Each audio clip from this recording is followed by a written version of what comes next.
رب اشرح لي صدري ويسر لي أمري واحلل عقدة من لساني يفقهوا قولي رضيت بالله ربا وبالإسلام دينا وبمحمد صلی اللہ علیہ وسلم نبیا ورسولا اما بعد فاعوذ باللہ من الشیطان الرجیم بسم اللہ الرحمن الرحیم وَإِذَا قِيلَ لَهُمْ آمِنُوا بِمَا أَنزَلَ اللَّهُ قَالُوا نُؤْمِنُ بِمَا أُنزِلَ عَلَيْنَا وَيَكْفُرُونَ بِمَا وَرَاءَهُ وَهُوَ الْحَقُّ مُصَدِّقًا لِمَا مَعَهُمْ قُلْ فَلِمَ تَقْتُلُونَ أَنْبِيَاءَ اللَّهِ مِنْ قَبْلُ إِن كُنتُم مُؤْمِنِينَ آمنت باللہ صدق اللہ العظیم وصدق رسولہ النبی الکریم الامین ان اللہ وملائکتہ یصلون علی النبی یا ایہا الذین آمنوا صلوا علیہ وسلموا تسلیما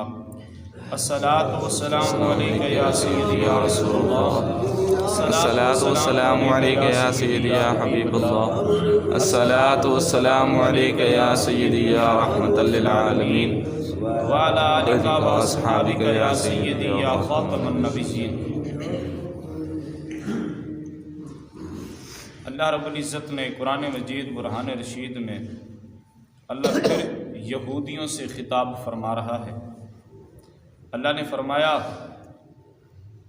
اور جب ان سے کہا جائے کہ اللہ کے اتارے ہوئے پر ایمان لے آؤ، یعنی کہ قرآن مجید پر اور تورات شریف پر، کتابیں بھی اللہ نے نازل فرمائی ہیں، صحیفے بھی اللہ نے ہی نازل فرمائے ہیں۔ تو جب ان سے کہا جائے کہ ایمان لے آؤ اس پر جو اللہ نے نازل فرمایا ہے، تو کہتے ہیں وہ جو ہم پہ اترا ہے اس پر ہم ایمان لاتے ہیں۔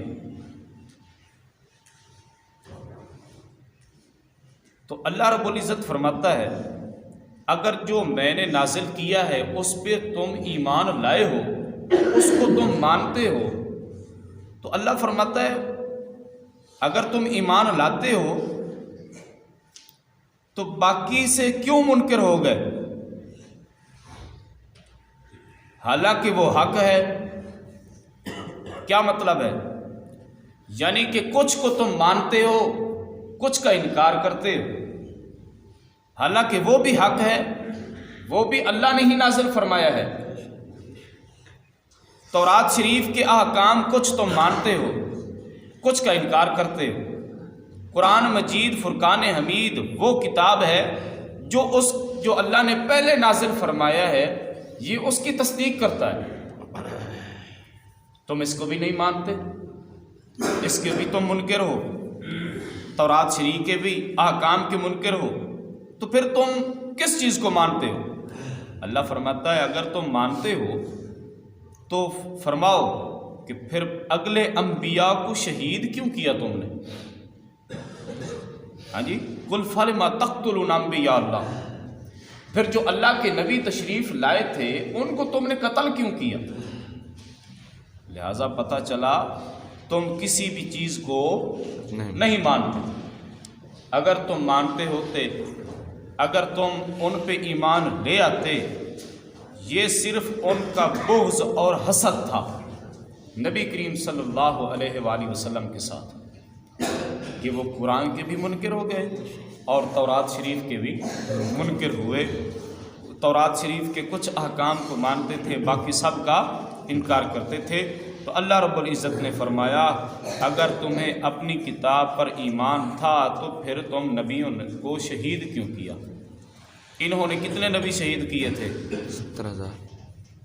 کتنے؟ 70,000۔ 70,000 کہ 40,000؟ 70,000 انبیاء کو انہوں نے شہید کیا تھا۔ 1,000 نہیں، 2,000 نہیں، 3,000 نہیں، 4,000 نہیں، 10,000 نہیں، 20,000 نہیں، 70,000 انبیاء کو انہوں نے قتل کیا تھا۔ تو پھر یہ کہتے ہیں ہم ایمان والے بھی ہیں۔ ان کو اللہ رب العالمین ایسی ضرب لگا رہا ہے۔ شروع میں اللہ نے فرمایا تھا کہ جب یہ ایمان والوں سے ملتے ہیں تو کہتے ہیں کہ ہم ایمان لائے ہیں، ہم تو آپ کے ساتھ ہیں۔ تو جب اپنے شیطانوں سے ملتے ہیں، اب بندے ہیں تو اللہ ان کو کیا کہہ رہا ہے؟ شیطان۔ پتہ چلا جو منافق ہو، بے ایمان، اس کے سامنے جائے تو کہے میں آپ کے ساتھ ہوں، اس کے سامنے جائے تو کیا کہے میں آپ کے ساتھ ہوں، ان کے ساتھ تو میں ویسے مذاق کرتا ہوں، تینوں بلا میں چھڑ سکتا ہوں۔ تو یہ منافق، یہ کون ہے؟ یہ شیطان ہے۔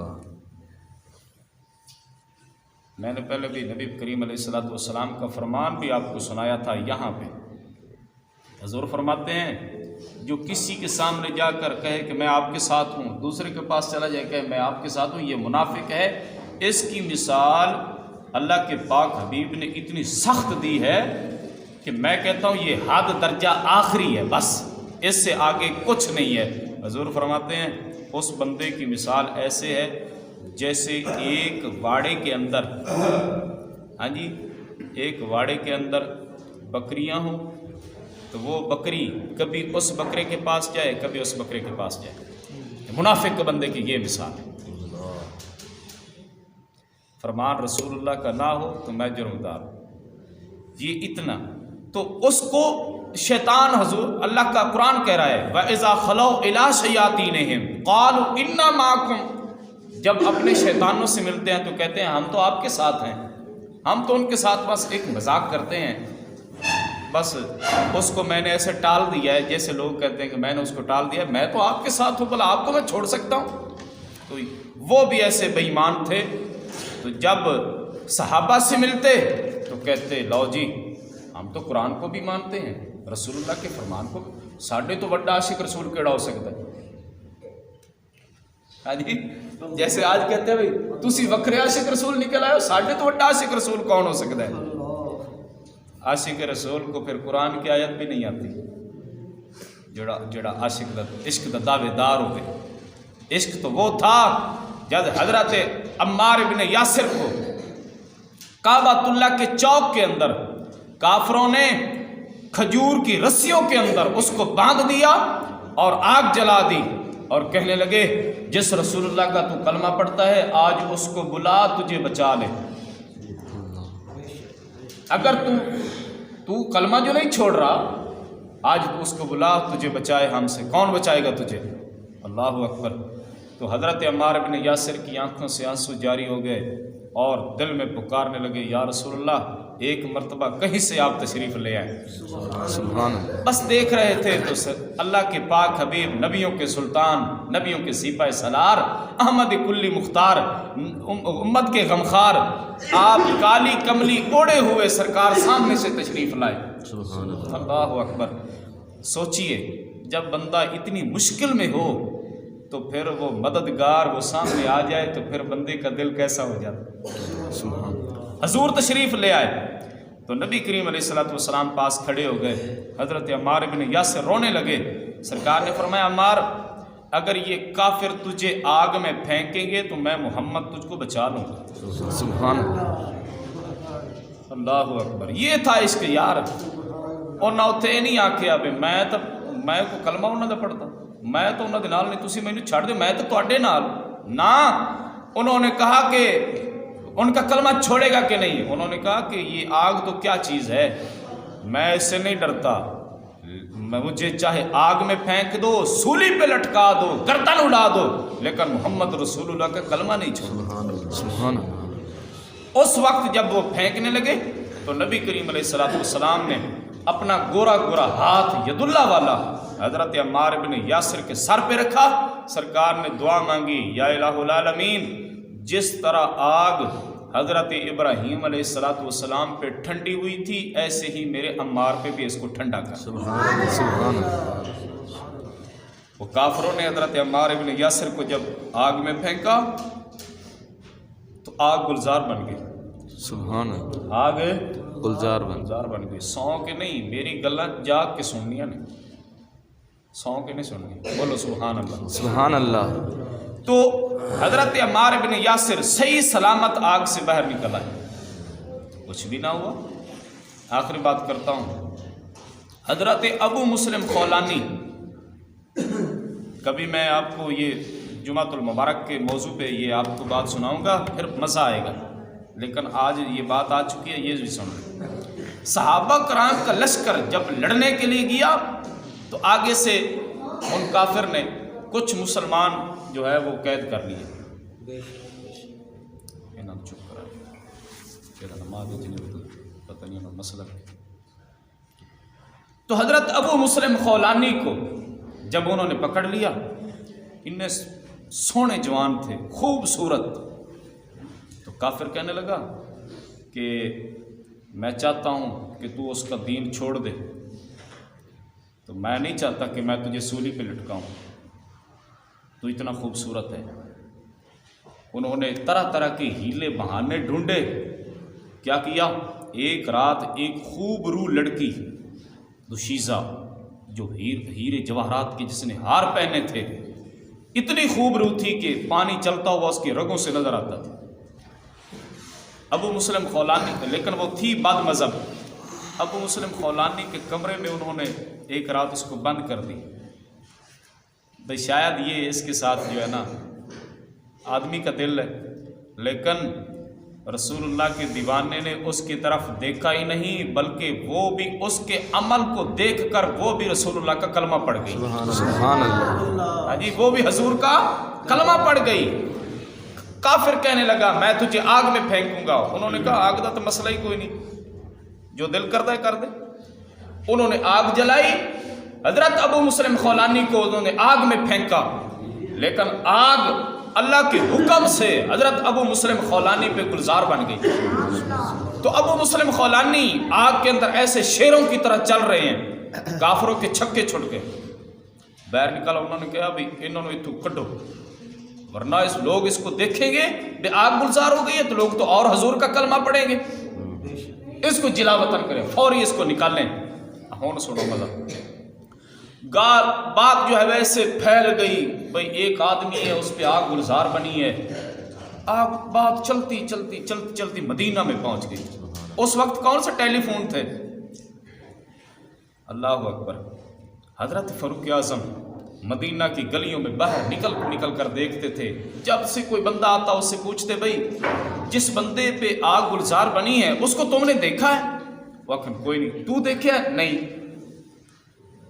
اللہ کا کرنی ایسی ہوئی، حضرت فاروق اعظم مسجد نبوی شریف میں نماز پڑھ رہے ہیں، ایک بابا آیا جن نے سوٹی اتنے ٹنگی ہے، اور سوٹی اتنے ہے نہیں، میں تم دساں پیچھے چھاپر انہیں لٹکایا ہے، مثال طور پر ایک گڈڑی تھی جس میں کپڑے تھے، انہوں نے سوٹی اتنے ٹنگی ہوئی تھی، پیچھے لٹکاتے تھے، وہ ہے نا بزرگ آیا ویچ مسجد دے، نماز پڑھی، نماز پڑھن تو بعد حضرت فاروق اعظم نے فرمایا بھائی تسی اس بندے نو ویکھیا ہے جہدے تے آگ گلزار ہوئی؟ انہوں نے کہا ہاں جی ویکھیا ہے۔ وہ دی گل تے سنا، انہوں نے کہا بھی کافروں نے ایسے پکڑ لیا تھا، زنجیروں کے اندر جکڑ لیا، آگ جلائی، یہ کیا وہ کیا، بڑی ساری بات سنا دی۔ تو پھر آگ پہ اس کو پھینکا گیا، آگ اللہ کے حکم سے اس پہ گلزار بن گئی۔ تو وہ بابا بات بھی سنا رہا ہے اور رونے لگا۔ جب اس نے ساری بات سنائی نا تو حضرت فاروق اعظم کہنے لگے مجھے تو ایسے لگ رہا ہے جیسے آپ وہاں موجود تھے۔ بھئی ساری بات کا آپ کو پتہ ہے، آپ وہاں موجود تو نہیں تھے؟ آپ نے فرمایا موجود نہیں بلکہ خود میں ہوں، بلکہ خود میں ہوں۔ اللہ اکبر۔ حضرت فاروق اعظم نے بابے کو ایسے سینے سے لگایا اور پیشانی پہ بوسہ دیا اور ہاتھ سے پکڑا، کہتا ہے ہن ایتھے نہیں، آ چل صدیق اکبر نو تینوں ملاواں۔ سبحان اللہ۔ صدیق اکبر کے پاس لے گئے، حضرت صدیق اکبر بیٹھے ہوئے ہیں، تو حضرت فاروق اعظم اس کو لے کر آئے اور کہا کہ حضور یہ وہ آدمی ہے جس پہ آگ گلزار بنی تھی۔ سبحان اللہ۔ تو حضرت صدیق فاروق اعظم نے کہا اللہ کا بڑا شکر ہے محمد رسول اللہ کا فرمان سچا ہو گیا۔ حضور نے فرمایا تھا آپ اتنی دیر تک آپ کو موت نہیں آئے گی جتنی دیر تک آپ اس بندے کو نہیں دیکھیں گے جس بندے پہ آگ گلزار بنی تھی، جیسے حضرت ابراہیم علیہ السلام پہ آگ گلزار بنی تھی۔ سبحان اللہ۔ حضرت صدیق اکبر نے اپنی جگہ چھوڑ دی، یعنی کہ ایسا سمجھے کہ مصلی پہ جس پہ صدیق اکبر بیٹھے تھے ظاہری بات ہے وہ امیر المومنین تھے. آپ وہاں سے اٹھ گئے اور ادھر بیٹھ کے آپ نے فرمایا بابا جی تسی ہن ایتھے نہیں، اب تم یہاں بیٹھنے کے قابل ہو. جڑا حضور دی عزت تے پہرا دے آپ نے فرمایا اب وہاں نہیں یہاں بیٹھے. تو میں بات یہ کرنا چاہتا ہوں بھائی ایمان کی بڑی طاقت ہے، ایمان کی بڑی طاقت. صحابہ کرام کا ایمان ایسا تھا کافر بس دیکھنے کے بعد ہی وہ جنگ جو ہے وہ جنگ میدان چھوڑ کر بھاگ جایا کرتے. تو میں یہ چاہتا ہوں آپ پورے پکے حضور کے غلام بنیں، عاشق رسول بنیں. اللہ رب العزت عمل کی توفیق.